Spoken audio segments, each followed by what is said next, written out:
Senior housing wealth grows as inflation surges.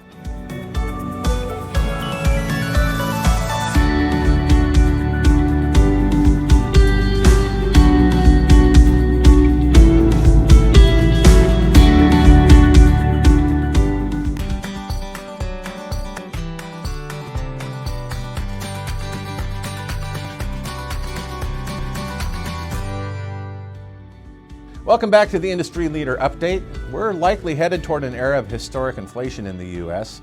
Not the news that anyone wants, especially if they're retired.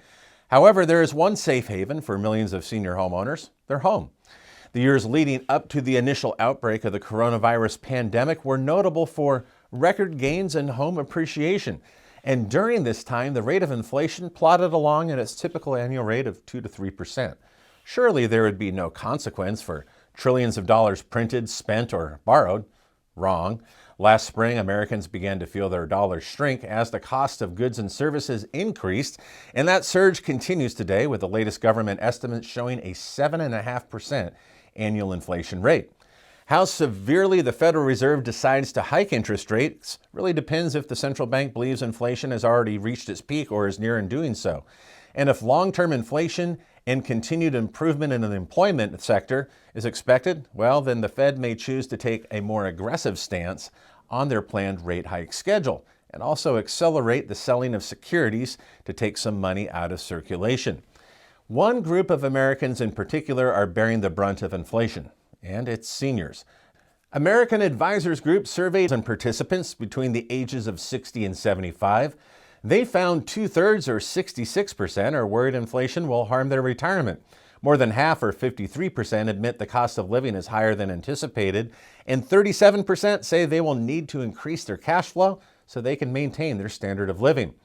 With the NRMLA RiskSpan Reverse Mortgage Market Index showing homeowners 62 and older are holding over $10 trillion in home equity, the appeal of reverse mortgages should be surging. The question is, will that happen?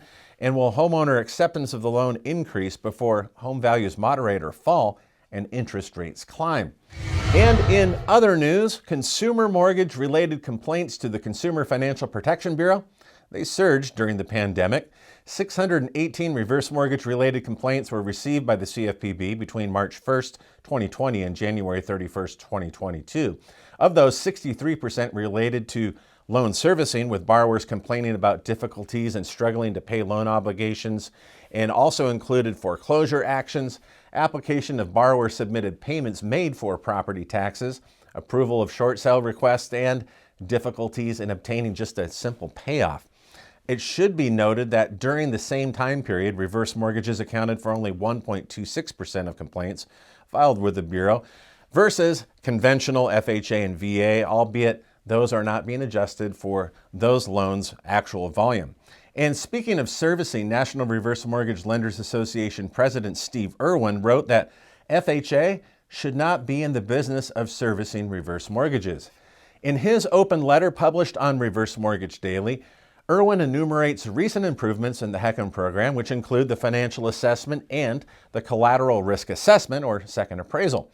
He then points to the next challenge to help improve the HECM's financial performance and valuation. That is, improvement on the back end of the HECM life cycle.